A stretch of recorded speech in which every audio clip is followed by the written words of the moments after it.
যারা নামাজ ত্যাগ করে তাদেরকে আল্লাহ তাআলা 12টি শাস্তি দিবে।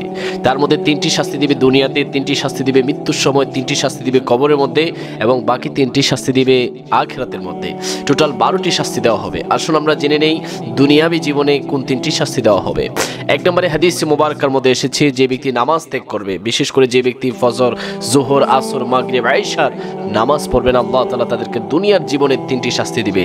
এক নম্বর শাস্তি দেওয়া হবে, তাদের রিজিকের বরকত তুলে নেওয়া হবে। আপনি ইনকাম করছেন কিন্তু আপনার রিজিকের মধ্যে বরকত থাকছে না, আপনার রুটি রোজগারের মধ্যে বরকত থাকছে না, কারণ আপনি নামাজ পড়ছেন না। 2 নম্বরের শাস্তি দেওয়া হবে, আমল কবুল করা হবে না। আপনি নামাজ পড়ছেন না কিন্তু অন্যান্য আমল করছেন, কিন্তু আল্লাহ তাআলা তা কবুল করে নেবে না। এবং 3 নম্বরে দুনিয়ার জমিনে শাস্তি দিবে, আপনার চেহারা থেকে নূর উঠিয়ে নেবে, আপনার চেহারার সৌন্দর্য, আপনার চেহারার মধ্যে যে নুরানিয়ত রয়েছে সেই সৌন্দর্য উঠিয়ে নেওয়া হবে, আপনার চেহারা থেকে ঈমান উঠিয়ে নেওয়া হবে। এই 3টি শাস্তি দুনিয়ার জমিনে দেওয়া হবে। মৃত্যুর সময় যে 3টি শাস্তি দেওয়া হবে, 1 নম্বর শাস্তি দেওয়া হবে তার মৃত্যু হবে পিপাসার্ত অবস্থায়, 2 নম্বর শাস্তি দেওয়া হবে তার মৃত্যু হবে ক্ষুধার্ত অবস্থায় এবং 3 নম্বরে তার মৃত্যু অত্যন্ত কষ্টদায়ক অবস্থায় হবে। কবরের মধ্যে যে 3টি শাস্তি দেওয়া হবে, 1 নম্বর শাস্তি দেওয়া হবে মুনকার নাকিরের প্রশ্ন তার কাছে কঠিন মনে হবে। যে ব্যক্তি নামাজ পড়ে না তার কাছে মুনকার নাকিরের প্রশ্ন অত্যন্ত কঠিন মনে হবে।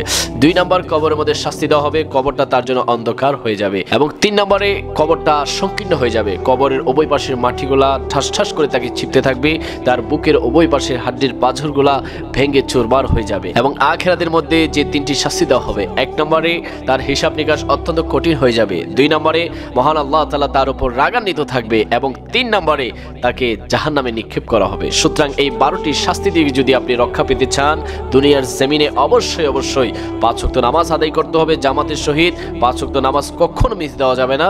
আল্লাহ পাক রব্বুল আলামিন আমাদের প্রত্যেককে নামাজি হওয়ার তৌফিক দান করুক, আমিন। আসসালামু আলাইকুম ওয়া রাহমাতুল্লাহি তাআলা ওয়া বারাকাতুহু।